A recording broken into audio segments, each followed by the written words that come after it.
Hello everyone. आजकल gold के price आसमान छू रहे हैं, तो क्या आप भी सोच रहे हैं कि आपको गोल्ड ज्वेलरी खरीदना चाहिए या नहीं, या क्या गोल्ड ज्वेलरी का जो पेमेंट है वो क्रेडिट कार्ड से करना चाहिए या नहीं। तो इन सारे सवालों के जवाब मैं इस वीडियो में दूंगा, तो प्लीज इस वीडियो को एंड तक देखें। और अभी तक आपने चैनल को सब्सक्राइब नहीं किया तो चैनल को सब्सक्राइब और वीडियो को लाइक कर दें। सबसे पहले हम बात करते हैं कि गोल्ड का जो प्राइस है वो दिन प्रतिदिन इंक्रीज क्यों हो रहा है। इसके बहुत सारे रीजन हो सकते हैं, जैसे इन्फ्लेशन, ग्लोबल टेंशन और डिमांड सप्लाई की वजह से भी गोल्ड के जो प्राइस है दिन प्रतिदिन ये इंक्रीज ही होते जा रहे हैं। और ये जो गोल्ड के जो प्राइस है ये लगातार आसमान छू रहे हैं। तो लेकिन इसका मतलब ये नहीं है कि बिना सोचे समझे हम गोल्ड में इसको इन्वेस्ट कर दें। गाइस, जैसे जैसे सोने के दाम दिन प्रतिदिन इंक्रीज हो रहे हैं, वैसे वैसे जो कुछ इन्वेस्टर हैं वो सोने में इन्वेस्ट करने के लिए वो विचार कर रहे हैं। जैसे कुछ जो इन्वेस्टर हैं, अगर वो गोल्ड वो परचेज करते हैं तो उसका वो पेमेंट डेबिट कार्ड या यूपीआई के थ्रू भी करते हैं। लेकिन जो कुछ जो इन्वेस्टर हैं वो गोल्ड जो ज्वेलरी खरीदते हैं तो उसका जो पेमेंट है वो क्रेडिट कार्ड से भी करना वो पसंद करते हैं। हाँ, लेकिन अगर आप गोल्ड ज्वेलरी खरीद रहे हैं तो अगर आप जो क्रेडिट कार्ड का जो 45 इंटरेस्ट फ्री पीरियड है, अगर उस इंटरेस्ट फ्री पीरियड के अंदर अगर आप आपने जो पेंडिंग जो ड्यू अमाउंट है अगर आप उसको क्लियर कर दे, तब आपके लिए ये क्रेडिट कार्ड से गोल्ड जो है ज्वेलरी खरीदना ये काफ़ी आपके लिए बेस्ट हो सकता है।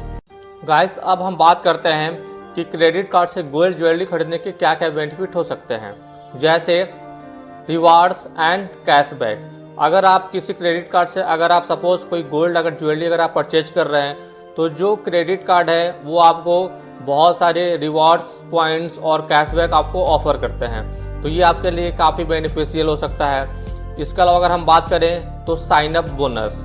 तो साइन अप बोनस क्या है कि अगर आप साइन अप बोनस में सबसे अच्छा चीज़ है कि आपको वेलकम जो है बोनस मिलता है, और इसके थ्रू क्या है कि क्रेडिट कार्ड का जो मिनिमम जो स्पेंडिंग जो रिक्वायरमेंट है वो भी कंप्लीट हो जाता है। तो इस तरह से अगर देखा जाए तो ये काफ़ी बेनिफिशियल है। बायर प्रोटेक्शन, बहुत सारे जो प्रीमियम क्रेडिट कार्ड हैं वो बहुत सारे ऑफर देते हैं, जैसे परचेज प्रोटेक्शन, एक्सटेंडेड वारंटी और theft protection on high value purchases. अगर आप कोई भी हाई वैल्यू ज्वेलरी परचेज करें तो उस पर आपको थेफ्ट प्रोटेक्शन भी आपको मिलता है, तो ये भी काफ़ी बेनिफिशियल है। 0% इंटरेस्ट ऑफर्स, अगर आपका क्रेडिट कार्ड का 0% APR प्रोमोशनल पीरियड है तो आप बिना कोई इंटरेस्ट पे किए आप जो अपने पेमेंट है उसको स्प्लिट कर सकते हैं। तो इस तरह अगर देखा जाए तो क्रेडिट कार्ड से ज्वेलरी जो है खरीदना बहुत बेनिफिशियल हो सकता है।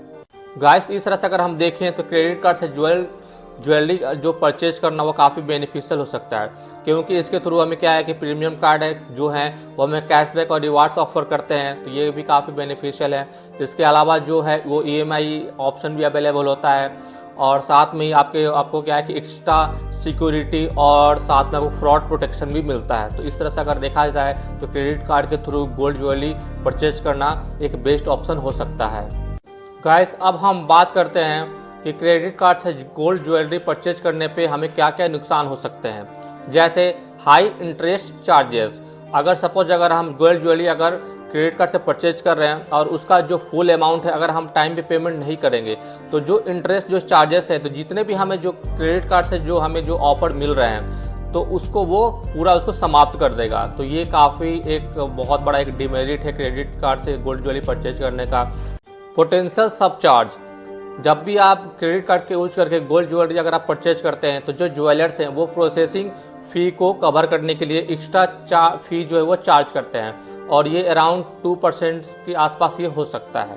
उसके बाद अगर हम बात करें तो वो है क्रेडिट यूटिलाइजेशन इम्पैक्ट। जो लार्ज जो चार्ज है तो वो क्रेडिट यूटिलाइजेशन को वो रेज कर सकता है, और इससे क्या है कि आपका जो क्रेडिट स्कोर है वो इम्पैक्ट हो सकता है। गाइस, इस तरह से अगर हम देखें तो क्रेडिट कार्ड से गोल्ड ज्वेलरी परचेज करना हमारे लिए काफ़ी एक्सपेंसिव हो सकता है, क्योंकि इसके बहुत सारे जो नुकसान हैं, जैसे हाई इंटरेस्ट रेट। हमें क्या है कि हाई इंटरेस्ट रेट हमें देना पड़ सकता है। साथ में आपको क्या है कि जो आपका क्रेडिट स्कोर है अगर आप टाइम से पेमेंट नहीं करोगे तो वो भी इम्पैक्ट हो सकता है, और इसके साथ बहुत सारे एनुअल चार्ज, और इसके साथ क्या है कि आपको हिडन चार्जेस भी वो जुड़े रहते हैं। तो इस तरह से अगर देखा जाए तो क्रेडिट कार्ड से गोल्ड ज्वेलरी परचेज करना आपके लिए काफ़ी एक्सपेंसिव हो सकता है।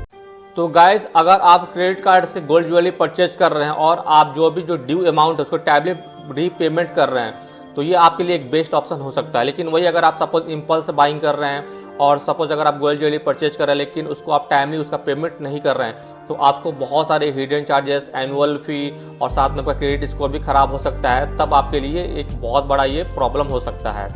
गाइस, अब मैं आपको कुछ सर्कमस्टेंसेस बताऊंगा जिसमें आपको क्रेडिट कार्ड से गोल्ड ज्वेलरी परचेज करने से बचना चाहिए। जैसे अगर गोल्ड ज्वेलरी जो स्टोर है और वो स्टोर वाला अगर आपसे क्रेडिट कार्ड से पेमेंट करने पे अगर एक्स्ट्रा फी अगर चार्ज कर रहा है, तब आपको बचना चाहिए। अगर मैं बात करूं तो अगर आप सपोज अगर क्रेडिट कार्ड के थ्रू अगर गोल्ड ज्वेलरी अगर आप परचेज कर रहे हैं और उसका जो इंटरेस्ट फ्री पीरियड है, तो उसमें अगर आपने अगर फुल अमाउंट अगर पेमेंट कर दिया तो ठीक है। लेकिन अगर सपोज अगर आप इंटरेस्ट फ्री पीरियड में पेमेंट ना कर पाए, उसके बाद अगर आप पेमेंट करते हैं, आपको बहुत ज़्यादा आपको हाई इंटरेस्ट रेट और साथ में आपको बहुत सारे एक्स्ट्रा चार्ज लग सकते हैं। तो इससे भी आपको बचना चाहिए।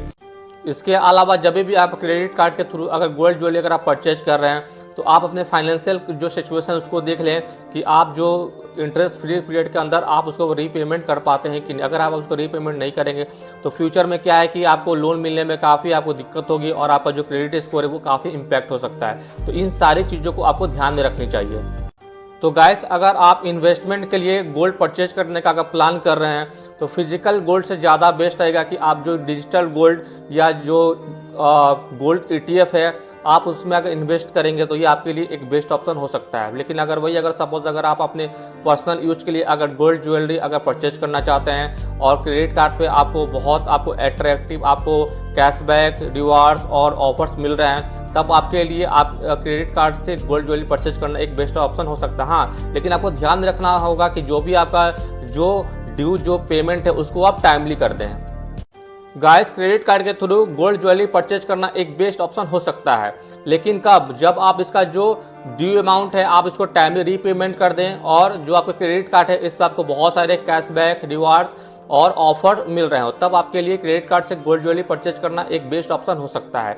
लेकिन कभी भी अगर आप गोल्ड ज्वेलरी अगर क्रेडिट कार्ड से अगर आप सपोज अगर परचेज कर रहे हैं, तो आप परचेज करने से पहले इसके जो भी टर्म्स एंड कंडीशंस हैं, साथ में इसके जो भी बेनिफिट और जो डेमेरिट है, एक बार उसको आप एनालाइज कर लें। उसके बाद ही आप सोच समझकर क्रेडिट कार्ड से आप गोल्ड ज्वेलरी परचेज करें। तो गाइस, अगर आपको ये वीडियो इन्फॉर्मेटिव लगी हो तो प्लीज़ इस वीडियो को लाइक करें, ज़्यादा से ज़्यादा अपनी फैमिली फ्रेंड के साथ शेयर करें और कोई भी क्वेश्चन है तो उसको कमेंट सेक्शन में आप पूछें। और गाइस, अभी तक आपने चैनल को सब्सक्राइब नहीं किया तो प्लीज़ इस चैनल को सब्सक्राइब कर लें। मिलते हैं गाइस नेक्स्ट वीडियो में, तब तक के लिए take care, thanks for watching.